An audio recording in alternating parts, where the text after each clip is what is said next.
Il s'appelait Lionel Gravier, inspecteur divisionnaire à la criminelle. Méthodique, discret, presque invisible au milieu des autres. Un de ces flics qu'on respecte sans vraiment les connaître. Sa spécialité, l'analyse vidéo. Il passait ses journées à ronter les bandes de surveillance, frame par frame, pour retrouver un suspect, une plaque d'immatriculation, un geste anodin devenu preuve. La première fois, il n'a pas réagi. Un vol à l'étalage dans une supérette de quartier. La caméra, mal fixée, trangle légèrement. À l'arrière-plan, un client feuillette un magazine. Lionel fait un zoom. Le visage de l'homme est flou, mais familier.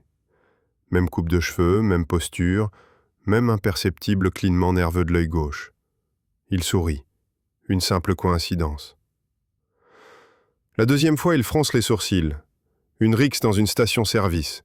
La caméra extérieure capte une silhouette accoudée à un distributeur automatique, tournant légèrement la tête au moment du coup de feu.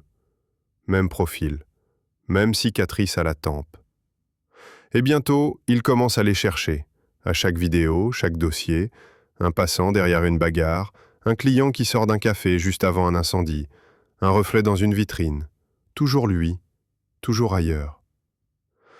Il en parle à son collègue, à voix basse. « C'est idiot, mais tu ne trouves pas qu'il me ressemble, là ?» L'autre hausse les épaules. « C'est flou, les vidéos, ça déforme. » Mais Lionel, lui, sait. Ce n'est pas juste une ressemblance, c'est exact. Il commence à faire des arrêts sur image. Il imprime les clichés, il les épingle sur un mur de son bureau, un par un. Chaque photo le montre, plus jeune, plus détendu, parfois souriant, parfois menaçant. Un soir, en remontant une vidéo liée à un cambriolage, il tombe sur une image figée qu'il fait suffoquer. La caméra de l'ascenseur montre un homme vêtu comme lui, même veste, même montre, et dans sa main, son propre badge de police.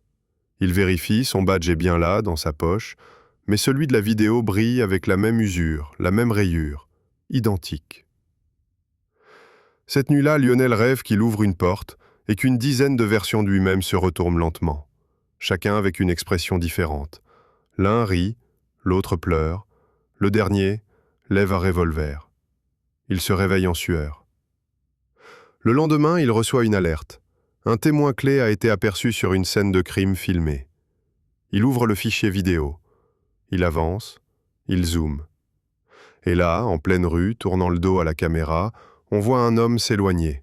Même manteau, même démarche. Mais surtout, il regarde brièvement par-dessus son épaule. Et regarde directement la caméra. Directement Lionel. Comme s'il le voyait. Comme s'il l'attendait.